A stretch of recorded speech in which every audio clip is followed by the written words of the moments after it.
नमस्कार, जय मसीह की। प्रभु यीशु मसीह में आप सबों को हमारे इस चैनल द लाइट पॉजिटिव में स्वागत करते हैं। सो मसीह मेरे प्रिय, जैसे कि आप थंबनेल देखकर समझ गए होंगे कि आज मैं किस टॉपिक पे बात करने वाला हूं। जी हां, आज मैं जो सबूत है, गवाह है, उसके आधार पे आज मैं बात करने वाला हूं। जो कि पिछले समय जो मैंने एक मुद्दा मैंने उठाया था रॉकी को लेकर, और रॉकी के साथ में जो भी हो रहा है, जो भी साजिश हो रही है, उस सारे बातों को लेकर आज मैं बात करूंगा।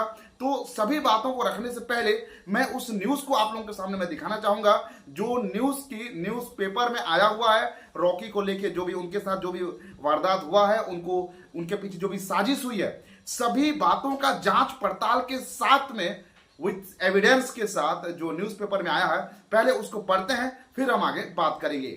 सरबजीत व उसकी पत्नी को फंसाने के लिए गढ़ी सामूहिक दुष्कर्म की झूठी कहानी। मोहाली से 22 मई की रात 10:30 बजे आई थी महिला। 23 की सुबह 4 बजे पहुंची थी बल्लाह। जागरण संवाददाता मंडी। बल्लाह थाने में 30 मई को दर्ज कराए सामूहिक दुष्कर्म के मामले में पुलिस जांच में चौंकाने वाली बातें सामने आई है। प्रारंभिक जांच में सामने आया है कि पूरा मामला सुनियोजित साजिश का हिस्सा था, जिसे कथित पीड़िता ने कुछ लोगों के साथ मिलकर मोहाली के सरजीत सिंह और उसकी पत्नी अमनप्रीत कौर को फंसाने के लिए रचा था। कथित पीड़िता मात्र एक मोहरा थी, पर्दे के पीछे साजिश कोई और रच रहा था।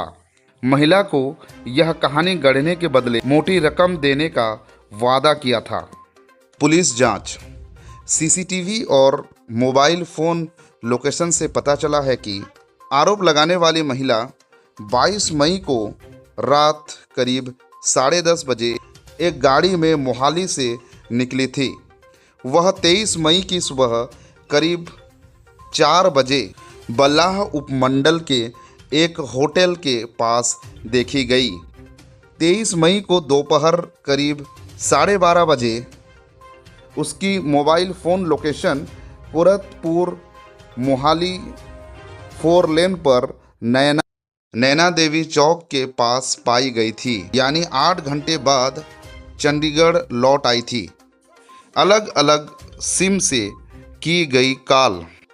जांच में यह भी पता चला है कि महिला ने 112 हेल्पलाइन नंबर समेत कई अन्य नंबर पर कॉल करने के लिए अलग अलग मोबाइल फ़ोन सिम का प्रयोग किया। यह भी संदेह को मजबूत करता है कि उसने घटना के प्रमाण छुपाने और भ्रम फैलाने का प्रयास किया। एसपी मोहाली ने की सर्वजीत को पुलिस सुरक्षा मिलने की पुष्टि। एसपी मोहाली ने सर्वजीत व उसकी पत्नी अमरप्रीत को पंजाब एवं हरियाणा हाई कोर्ट की ओर से 2 गनमैन मिलने की पुष्टि की है। कथित पीड़िता घटना के 7 दिन बाद 30 मई को केस दर्ज करवाने बल्लाह थाना पहुंची थी। 30 मई को सामूहिक दुष्कर्म का केस दर्ज होने के अगले दिन ही साजिशकर्ताओं ने 31 मई को एक आवेदन कर इस मामले से संबंधित स्टेटस रिपोर्ट मांगी थी और पूछा था कि क्या आरोपी गिरफ्तार हो गए या नहीं। इससे भी पुलिस को दाल में कुछ काला नजर आया। पुलिस ने अब कथित पीड़िता को भी पूछताछ के लिए तलब करने का निर्णय लिया है। 10 इनोवा गाड़ी दिखाई, नहीं पहचान पाई कोई भी। पुलिस द्वारा मामले की जांच के दौरान महिला को संभावित गाड़ियां दिखाने के लिए 10 इनोवा वाहन पेश किए गए, लेकिन वह किसी भी गाड़ी की पुष्टि नहीं कर सकी। महिला ने गाड़ी का रंग सफ़ेद बताया था। सर्वजीत के पास सिटी होंडा गाड़ी है। अहम डिजिटल साक्ष्य जुटाए। बल्लाह पुलिस ने इस मामले में mobile phone location, CCTV footage, call detail record जैसे अहम साक्ष्य जुटाए हैं। सभी साक्ष्य इस ओर संकेत करते हैं कि महिला द्वारा की गई शिकायत तथ्यों पर आधारित नहीं है। सर्वजीत और उसकी पत्नी अमनप्रीत कौर कभी हिमाचल आए ही नहीं। दोनों 22 मई से 7 जून तक अपने घर में थे।